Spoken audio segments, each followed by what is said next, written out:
podemos decir que la responsabilidad médica está basada en uno de los principios más importantes del derecho, el de no causar un daño a otro, siendo un sujeto responsable cuando incumple con la obligación de no dañar,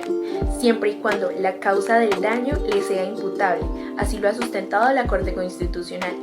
Dado lo anterior, la responsabilidad se entiende en términos jurídicos como la sujeción a las consecuencias derivadas del incumplimiento de un deber. A su vez, la responsabilidad estatal es la obligación jurídica de indemnizar los daños generados por la conducta activa u omisiva de algún agente del Estado.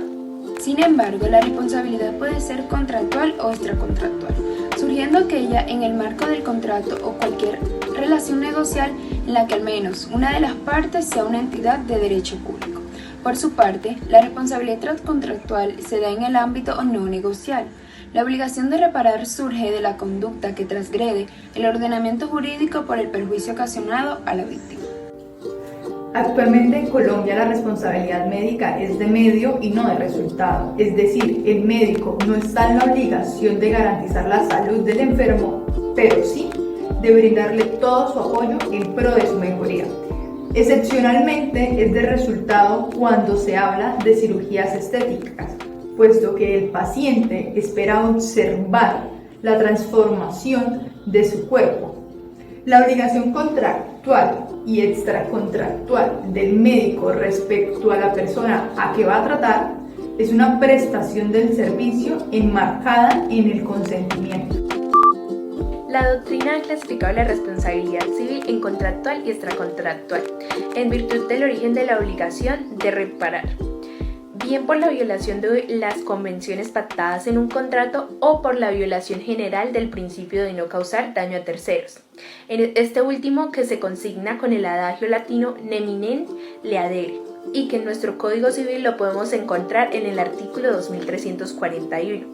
que es una exigencia genérica de actuar o no actuar, de tal manera que se eviten perjuicios a terceros. En cuanto a responsabilidad médica, una y otra modalidad de responsabilidad, es decir, contractual y extracontractual, son procedentes en asuntos médicos, lo cual dependerá si el daño es fruto de una infracción de compromisos previamente adquiridos con el agente del daño o que se le dé margen de una relación de tal linaje y como consecuencia de incumplimiento del deber genérico de no causar daño a los demás. Como uno de los elementos de la responsabilidad encontramos al daño.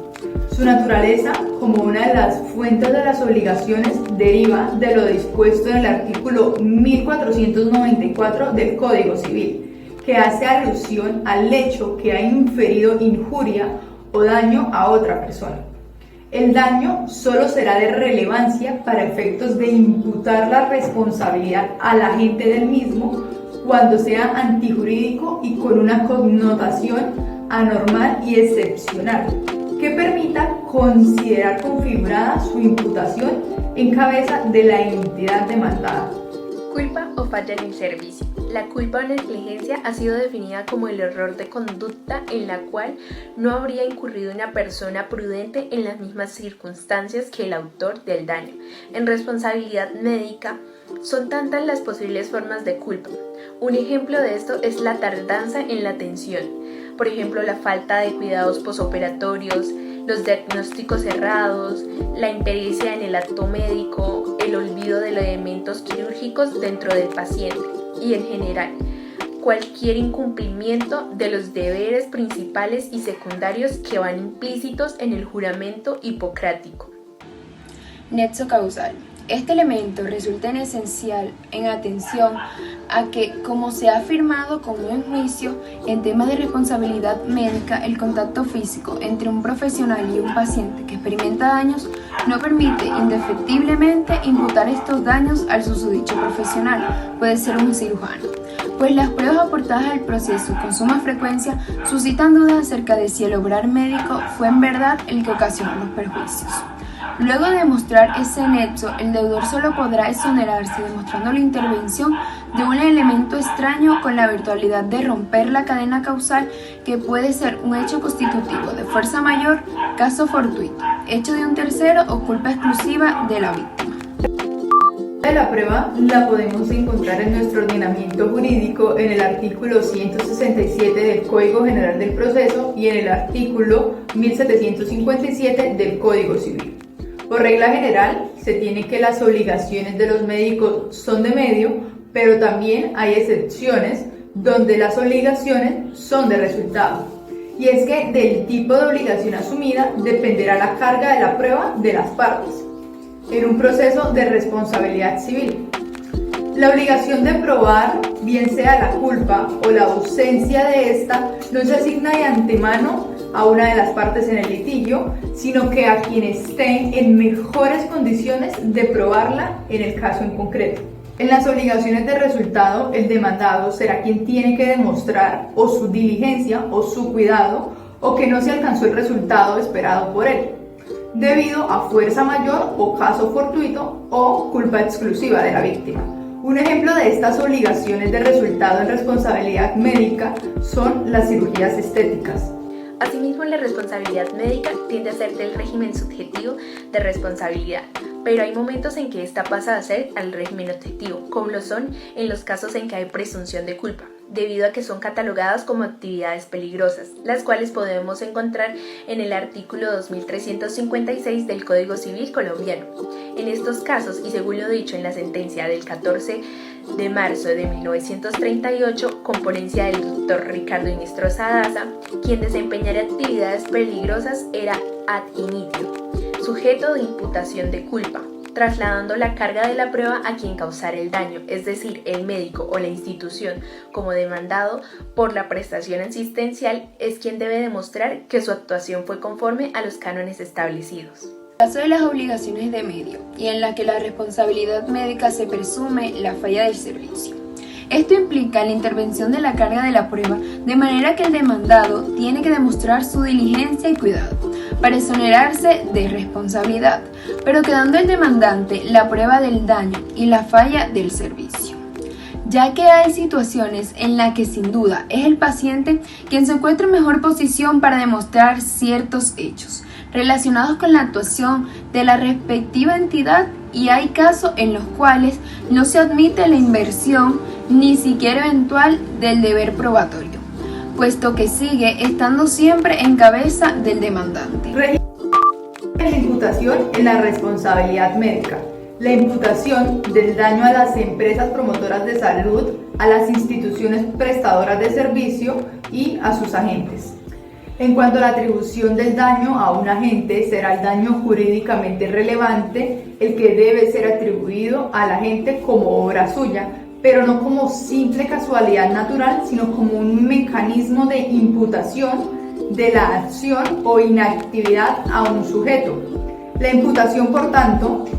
parte de un objeto del mundo material o de una situación dada, pero no se agota en tales hechos, sino que se configura al momento de juzgar. La causa jurídica o imputación es el razonamiento por medio del cual se atribuye el resultado dañoso a un agente, a partir del marco de sentido jurídico, mediante la cual la imputación del hecho se elabora un juicio que permite considerar a alguien como artífice de una acción u omisión. La imputación jurídica del hecho, en suma, es el razonamiento que abre la vía para imponer consecuencias jurídicas al artífice por sus actos, mas no es una asunción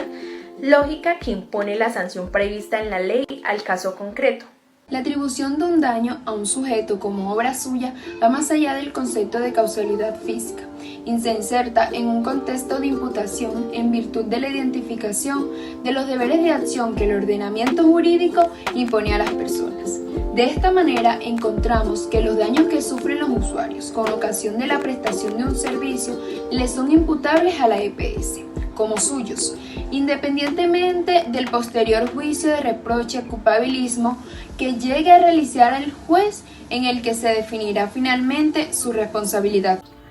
Por supuesto que si se demuestra que el perjuicio se produjo por fuera del marco funcional que la ley dispone a la empresa promotora, quedará desvirtuado el juicio de atribución del hecho a la EPS,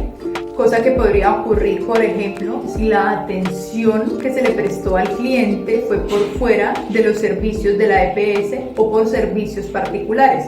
o además si se demuestra que el daño fue el resultado de una causa extraña o de la conducta exclusiva de la víctima. El juicio de imputación del hecho como obra de las instituciones prestadoras del servicio de salud quedará desvirtuado si se prueba que el daño no se produjo por el quebrantamiento de los deberes legales de actuación de la IPS,